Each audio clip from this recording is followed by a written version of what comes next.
Here's your colored pencil duck demo.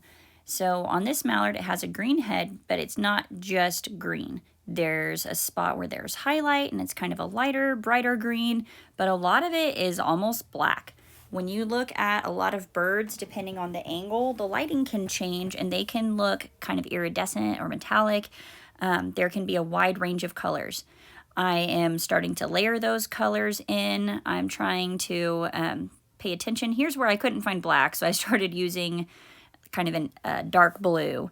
But yeah, blend those colors in, looking for light and dark. Pay attention to which direction your mark should go. If you're doing a curve, make sure you make curved lines to kind of follow those edges. That way it'll be smoother and it'll help you stay inside the line a lot easier than if you were doing like just straight horizontal lines and kind of banging into the edge. So make sure you're paying attention to all that, layering into light and dark. Remember, with colored pencil, you want to blend. It's much better to have layers of color than to just take one color and press super hard to make it dark enough. Also, like I said, blending those colors. You know, the bill of this duck was not just yellow. It was kind of a golden, like really warm yellow. So I mixed in some orange and some brown to get it right. Layer in, getting the darker areas for the wing, lots of blending. If you can't find the right gray, you can also always use black, pressing lightly and kind of blend it with a white colored pencil. There are 2 grays in the Prismacolor Scholars, and those are the best colored pencils. I'll show you at the end where those are that I recommend you use. You could mix in other colored pencils from the containers on the black shelf, but the Prismacolors are so much nicer and softer. Don't be afraid of reflections. Reflections really add a lot of interest to your picture, and no one's going to know if it's exactly right because it's upside down and wavy and in the water. So look at your photo if it's there, that's helpful, or you can kind of wing it.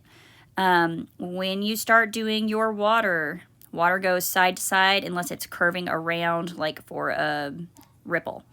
If you are doing a hen or a duck that has a lot of patterns on it, start by looking at kind of the undercolor, like the background color. On this hen mallard, it's sort of a tan. So I was layering in lots of yellows and browns, and then you can go back on top with your darker color and add the shapes, the lines, the textures to kind of make that pattern that you see. Also pay attention, a lot of ducks have a bright patch on their wing. It's called a speculum. It's often blue, but not always. Look for that and make sure you emphasize that if you can see it in your picture. If you can't see it, don't draw it. Here I'm using small marks to try to mimic the direction of the lines that I see. If I was doing this for real, I would take my time a lot more. So just look at your bird and do what you need to do to make it look right. And there we go. And a little bit more shading, I guess I decided I needed to add there. Here's your colored pencils, 2 layers, one on top, one on bottom. You're good to go.